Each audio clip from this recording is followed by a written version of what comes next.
Welcome back. It's been a while since I first posted my first story, but I'm back. I'm hoping to post more stories for you guys as often as I possibly can. If you're not subscribed already, welcome to the channel.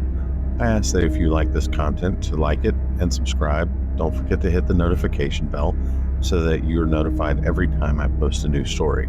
If you have a story you'd like me to read, post that in the comments below. Now, let's get into our first story. This first story comes from Reddit user Conehead Zombies from the subreddit nosleep. I'm the only person who has reappeared after an entire train disappeared. It's been 2 years. Part 1. I've never been one to believe in wild conspiracy theories of the world, flat earth, lizard people. It all sounds like make-believe nonsense to me. Even so, it's clear to me that the government hides things from its population. Take the disappearing train from 2021. Never heard of it? It's pretty obscure. An entire train disappeared mid-track, along with all of its thousands of passengers. Not a single person was recovered. The company who made the train were so beside themselves that they made a replica train in the passengers' honor. Sad story, but one with an uplifting ending. Unfortunately, it isn't true. I was in the train when it disappeared, and I was the only one to escape. Most of the people in the train have suffered from a horrible fate, but I hold out hope that some of them are not beyond saving.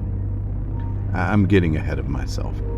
My wife Delilah always told me that. She would say, "Ronald, you're moving too fast. I can't keep up with you." Which was her polite way of saying, "Ronald, what the fuck are you talking about?"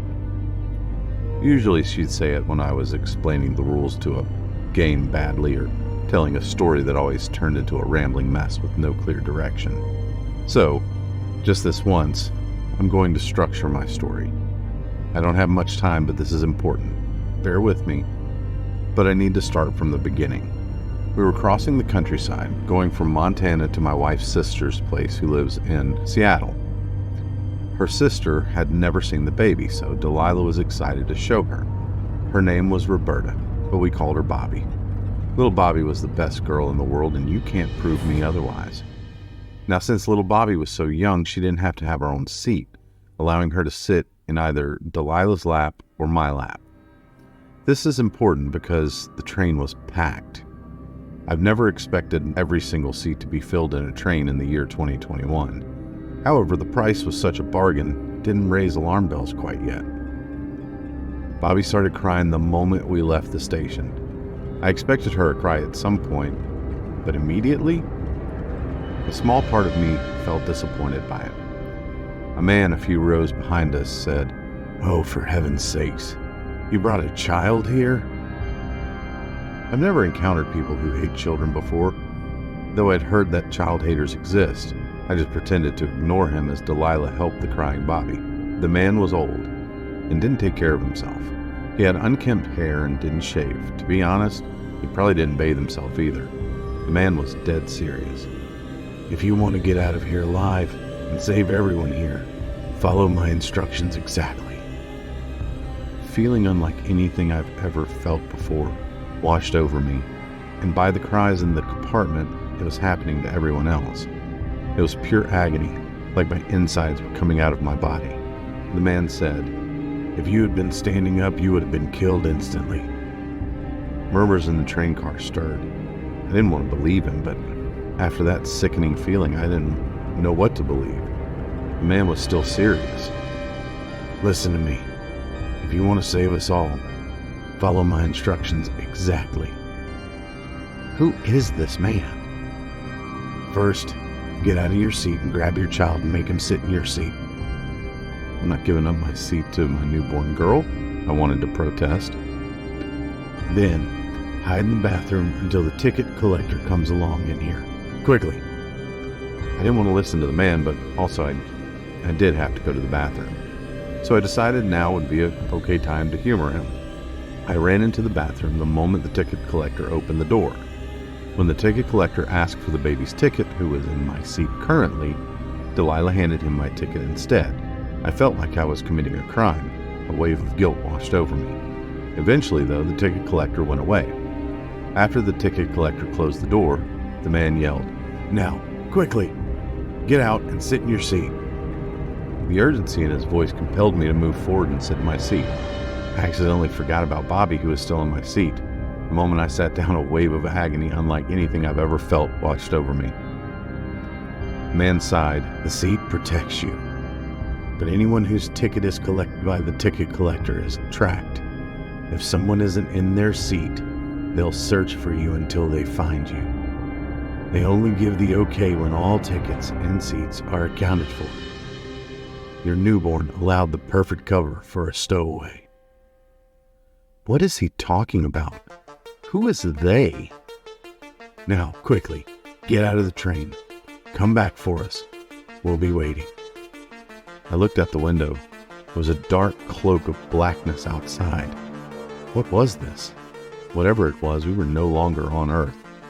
Instinctually, I decided to follow the man and open the door. Luckily, we were in the last compartment. The door on the other end opened. "Stop right there!" someone shouted. I looked back and saw what was looking at me at the end of the door, and I jumped. Jumping out of a still-moving train was terrifying, but one look at that thing that spoke to me was all the justification I needed. It had the same voice as the ticket collector from earlier, but that was most certainly not the ticket collector, and it was definitely not human.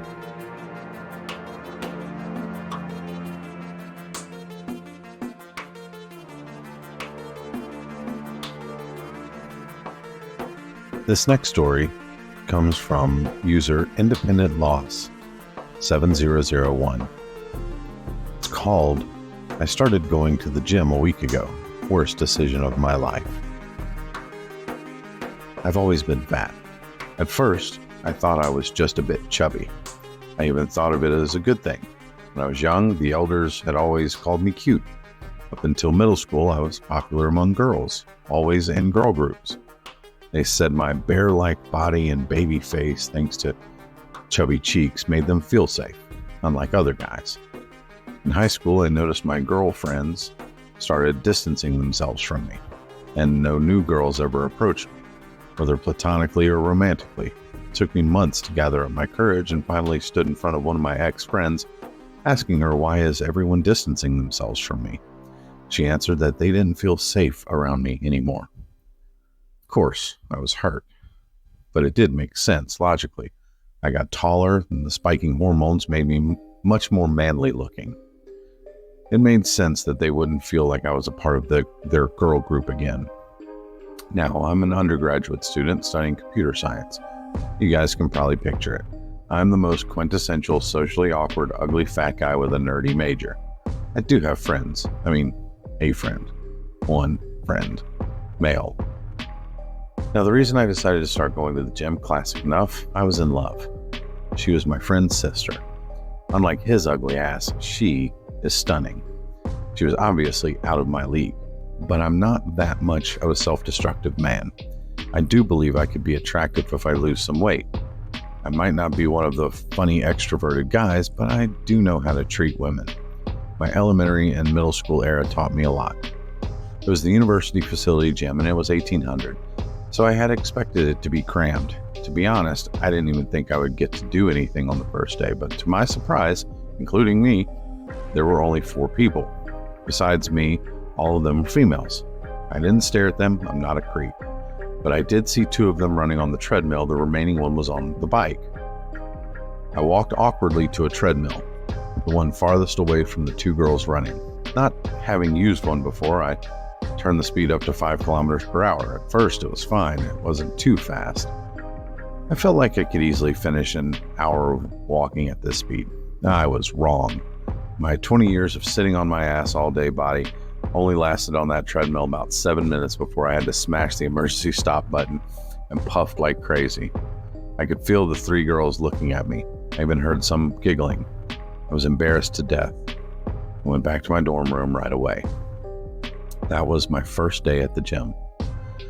The next day, I hesitated, but I did successfully push myself to go again. It was the same time, and the exact same people were there. I didn't stare at their faces, but I can remember their figures and hair color. They were also on the same machines. I hopped on the same treadmill, but this time I settled the pace at 3.5 kilometers per hour. It was much better. I was able to finish a 20-minute workout, though I still puffed a lot. As I finished and was going to leave, I heard some giggling again. I didn't think that had anything to do with me, and I left anyway. The next day, which was the third day of my gym journey, I didn't have a class that day, so I decided to go to the gym at 1300 instead. There I saw the same vision. Felt strange, but I just thought, if I could, why couldn't they? Maybe they just happened to not have class today just like me. This time I used the bicycle machine. It was much less tiring than walking, running, and swiping through social media while sitting like that was much easier to do. So my workout lasted an hour. I was proud of myself. When I was hopping off my bike, my eyes just happened to accidentally place on the girl biking beside me. She was pretty, literally gorgeous. Long red hair, big blue eyes, and giggling hard. The fourth day I was too tired, maybe too lazy, and I didn't go to the gym. This day I went to my best friend's room to hang out. I was sitting on the floor, and as he lay on his bed reading comic books, I asked him, "How's his sister doing?" And he replied, "Taken." I sighed, not surprised, but still disappointed. I still had hope, though. I knew I could be better than whoever she was dating. All I had to do was lose weight. He said, "And how's your gym journey going?" "Great. I can even do an hour of a workout. Can you believe that?" I smirked proudly. "But ain't there too many people there? I tried going once and just gave up before even stepping in." "I thought there would be a lot too, but it turns out it's just me and 3 hot girls." "Huh? You can join us." He sat up and looked at me confused. "What gym do you go to?" There was 2 gyms in our university, the same building but different floors, 9th floor and 12th floor.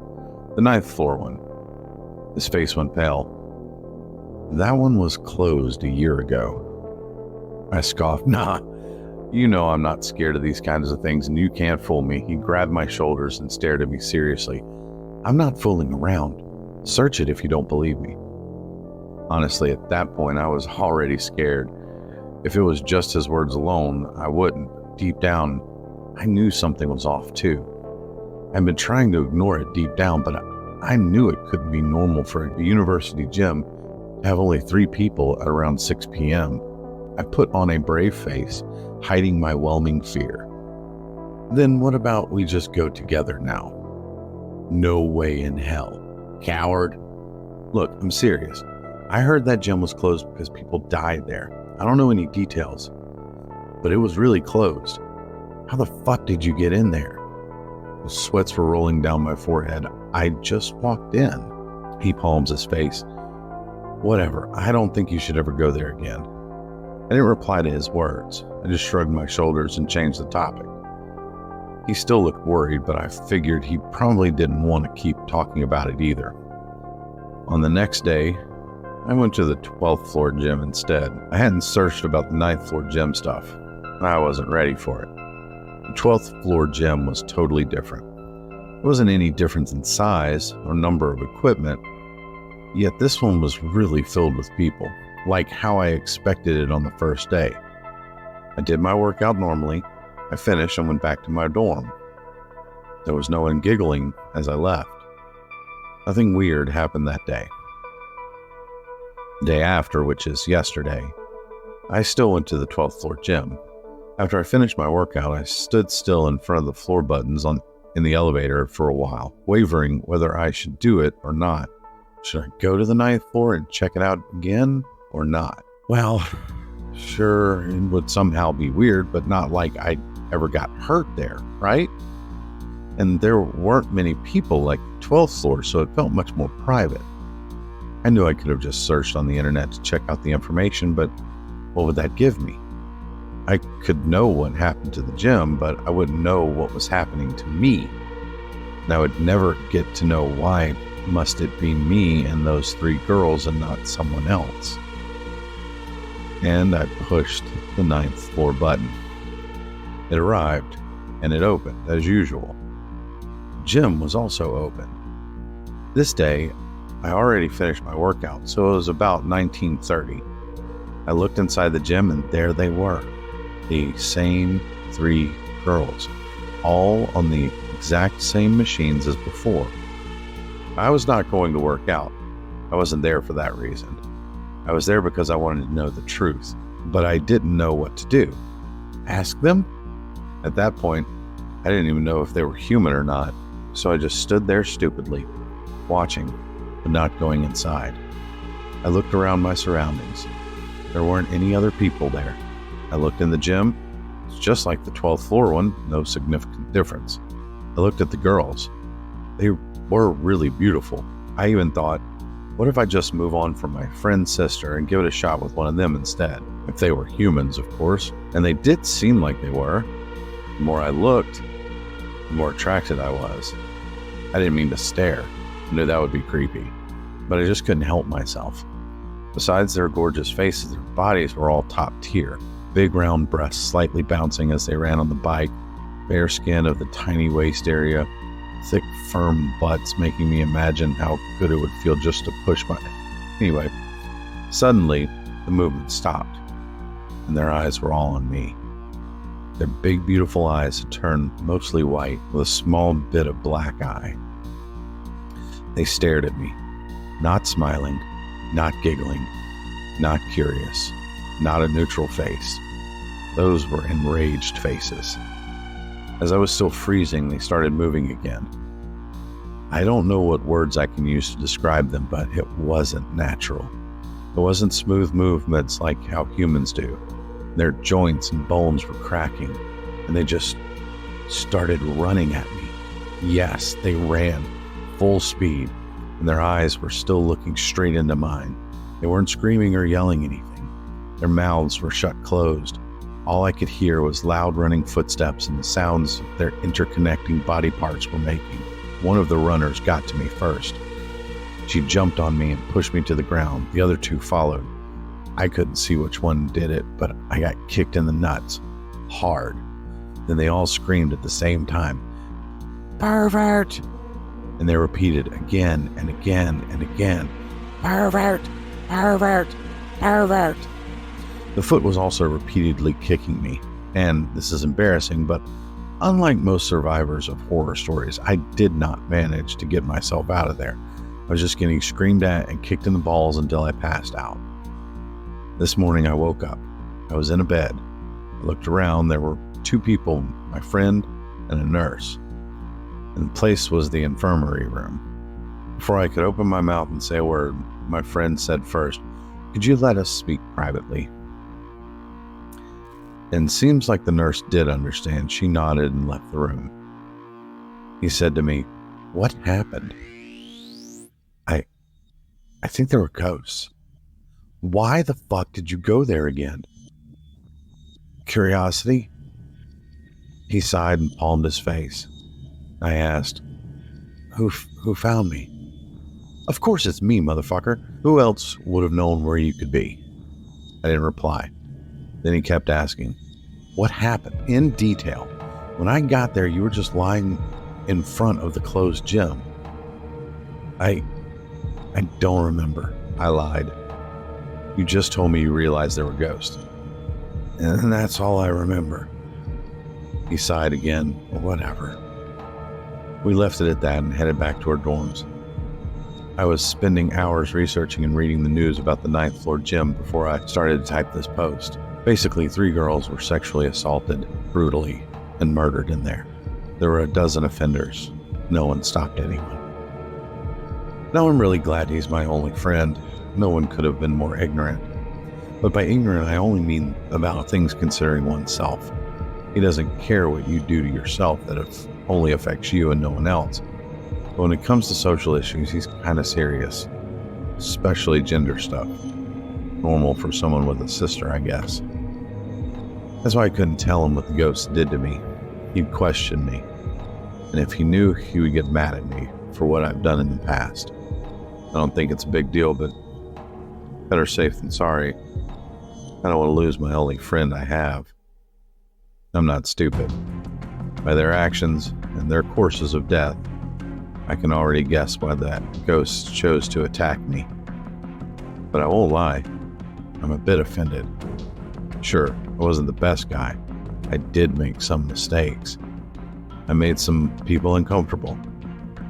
But to call me a pervert is too much. I was just a bit curious and handsy. Is that normal for boys at 15? I did touch some girls, but I would never assault anyone. I just touched the ones I was close to as a form of showing platonic affection. Don't girls do that to each other all the time?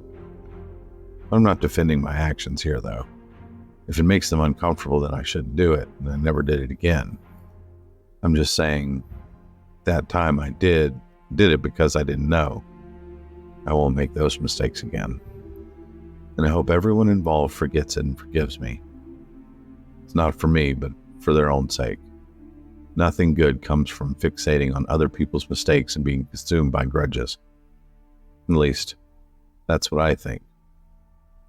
And I won't go to the 9th floor gym again. Hope those ghosts learn how to forgive, too.